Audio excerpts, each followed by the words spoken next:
Et bienvenue sur Watchlist. Aujourd'hui, on va parler de Chine, comme d'habitude. On va parler de valeurs, on va parler d'inflation, on va parler de pas mal de choses. Allez, c'est parti. Donc, première information, le plénum du Parti communiste chinois ouvrira ses portes du 15 au 18 juillet. Alors, ce qui est aussi intéressant, c'est qu'on va avoir tout un tas de datas qui vont sortir à cette occasion, qui seront déjà publiées dès le 15 juillet et qui probablement impacteront les décisions prises à cette occasion. Le plénum, c'est la grande réunion des carnutes pour les communistes chinois, hein. Et pour le coup, cette année, on a quand même un problème de conflictualité au niveau des objectifs. On a d'une part le besoin de sauver le marché de l'immobilier chinois tout en purgeant celui-ci. On a besoin de libérer l'économie privée tout en ayant un parti communiste qui a de plus en plus la main mise sur tous les rouages économiques du pays. On rajoute un petit peu de monétaire et voilà, vous avez un cocktail qui est assez explosif. En revanche, d'un point de vue boursier, on a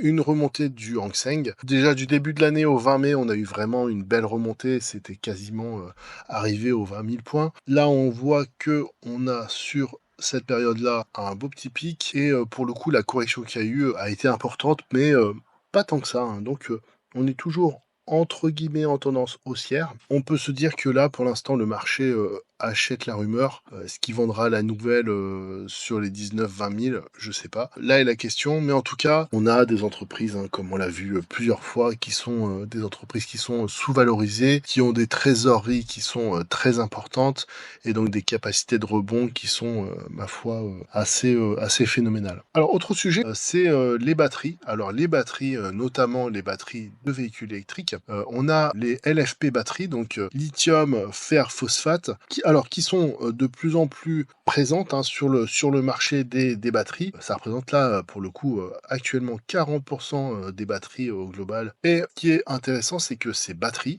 ont un coût de revient qui est beaucoup moins cher, étant donné que on a un peu de lithium, un peu de cuivre, mais le nickel, le cobalt et le manganèse ont disparu de ces batteries-là, et donc on a des batteries qui sont beaucoup moins chères avec des performances qui s'améliorent d'année en année. Les premiers producteurs de phosphate sont les États-Unis, la Chine et le Maroc, et pour le coup c'est une production qui est plutôt mature, étant donné que c'est des produits qui sont énormément utilisés en chimie, donc on a une vraie tendance au niveau des prix des batteries, et donc on va avoir une tendance à la baisse au niveau des prix des véhicules électriques. Pour continuer sur les véhicules électriques et les voitures autonomes, hein, vous n'êtes pas sans savoir que Tesla a reporté la sortie de ses véhicules autonomes au mois d'octobre. La Chine booste ces projets-là et a approuvé 9 constructeurs automobiles, dont BYD, pour travailler sur des modèles de conduite intelligente et de conduite automatique. On avait déjà vu dans une vidéo précédente, notamment la vidéo sur Baidu, que la conduite autonome et la conduite automatique est déjà très avancée en Chine. Le système de Baidu est vraiment en cours de déploiement sur les grandes métropoles. Alors, en parlant de BYD, cette année, en donc 2024, on a une production de 341 000 véhicules, avec une production qui a augmenté de 27,95 par rapport à l'année d'avant. On voit que déjà 2023 avait été une année assez phénoménale, 2024 part sur des bases qui sont très importantes, et on a un volume des ventes quasiment identique, hein, 341 658, hein.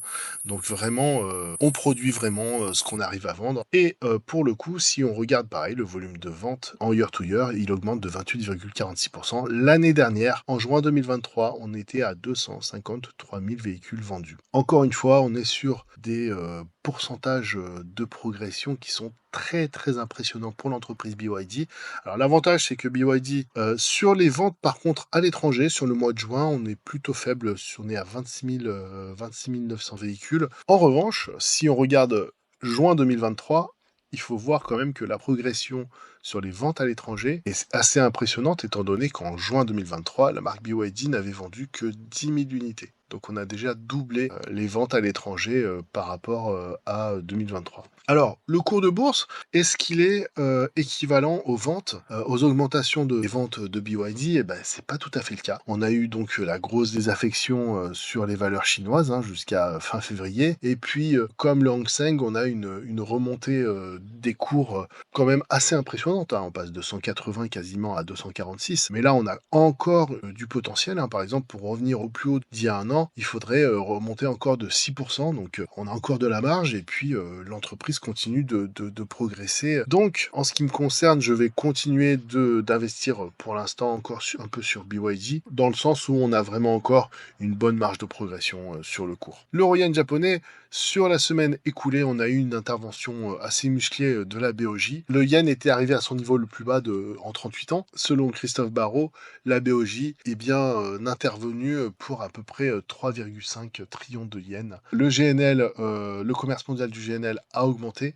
Il y a eu de forts investissements, notamment en Asie, en Europe, pour mettre en place des unités de stockage et de regazéification, ce qui pousse les armateurs à s'équiper en bateaux pour transporter le GNL, sachant que effectivement les pays asiatiques sont en tête de cette progression, hein. La Chine est le premier importateur de GNL et pour le coup, nous, en France, on a un champion qui s'appelle GTT, qui en mars 2024 était assez plus haut à 151. Depuis, on a eu une belle correction, hein, qui est allée quasiment au 118, 119. Là, on est déjà remonté à 132 et on peut s'attendre à ce que la publication de résultats booste le cours de bourse et puisse redonner une bonne impulsion pour GTT. GTT, c'est un carnet de commandes avec une visibilité à entre 8 et 10 ans, hein, donc c'est impressionnant. Et c'est des marges qui sont, ma foi, stratosphériques, hein, entre 60 et 70%, des marges qui traduisent cette situation quasiment de monopole technique de GTT. Alors, je voulais rebondir sur cette vidéo de Xavier Delmas. Alors, Xavier Delmas, pas de débat, hein, c'est pour moi le GOAT du game sur le YouTube Finance. Voilà, j'aime beaucoup le contenu qu'il produit. Et là, il décorrèle la performance boursière du PIB. Effectivement, c'est tout à fait intéressant et c'est tout à fait pertinent. En revanche, ce que je voudrais dire, notamment pour la Chine, effectivement, on a une progression du PIB qui est impressionnante, hein. Et effectivement, on voit que si le cours de bourse était corrélé au PIB, on aurait en Europe une baisse significative, aux USA une stagnation et donc un cours de bourse en Chine et un cours de bourse notamment aussi en Inde qui serait, ma foi, assez exceptionnel. Ce qu'il faut quand même se dire, c'est que sur le long terme, en général, les entreprises ont un cours de bourse qui est corrélé avec leurs bénéfices et leur croissance de bénéfices. Par contre, ce qui est aussi important, c'est que les entreprises américaines et les entreprises européennes qui sont en bourse pour certaines depuis très longtemps. Donc il y a un trackback qui est important. On a une gestion du risque qui est beaucoup moins importante étant donné que c'est des entreprises qui depuis 20, 30, 40, 50, 100 ans même pour certaines délivrent et continuent de délivrer de la performance et donc ont vraiment un premium sur leur capacité à générer du profit. Par ailleurs, on paye aussi un premium parce que vous avez une stabilité politique, vous avez des garanties juridiques pour les entreprises qui sont plus fortes en théorie dans les démocraties que dans les dictatures. Prends l'exemple de Alibaba, de Ant Group et de toute cette histoire d'annulation de l'IPO dans un pays libre, entre guillemets, ça ne serait pas arrivé. Voilà, il faut quand même, par ailleurs, le risque évolue, hein, au travers des années et les pays peuvent avoir des risques qui vont être, on va dire, notés et qui vont évoluer. On voit par exemple que sur l'année 2023, le risque chinois a baissé, notamment parce que le pays s'est complètement déconfiné à partir de début 2023, fin 2022, et donc ça a eu un impact. Et par ailleurs, si on prend l'exemple de la France, on a eu un risque qui s'est accentué avec les élections, et ce risque-là, donc, a pénalisé notamment les entreprises qui sont cotées au CAC 40. Alors, pour continuer sur la partie un petit peu macro, hein, où on dézoome, il faut se rappeler que toutes les banques centrales ont eu cette trajectoire de hausse des taux directeurs. Et donc, parce que quasiment toute cette zone-là était sujette à l'inflation. Et là, depuis peu, on a des prévisions qui commencent à voir des baisses de taux directeurs. Alors, la BCE a déjà ouvert le bal. Certaines banques centrales ont déjà commencé à baisser les taux sur notamment la rentrée de septembre et des scénarios qui sont quand même plutôt forts et qui se renforcent de mois en mois pour une première baisse des taux au niveau de la Fed, une seconde baisse des taux au niveau de la BCE, et donc on aurait vraiment une détente au niveau des taux et ça devrait bénéficier, ça devrait être positif pour, les, marchés actions, notamment les small cap, les entreprises qui sont très impactées par, la dette, hein, et les entreprises aussi qui ont des dettes qui sont, assez importantes, qui ont besoin de faire du levier.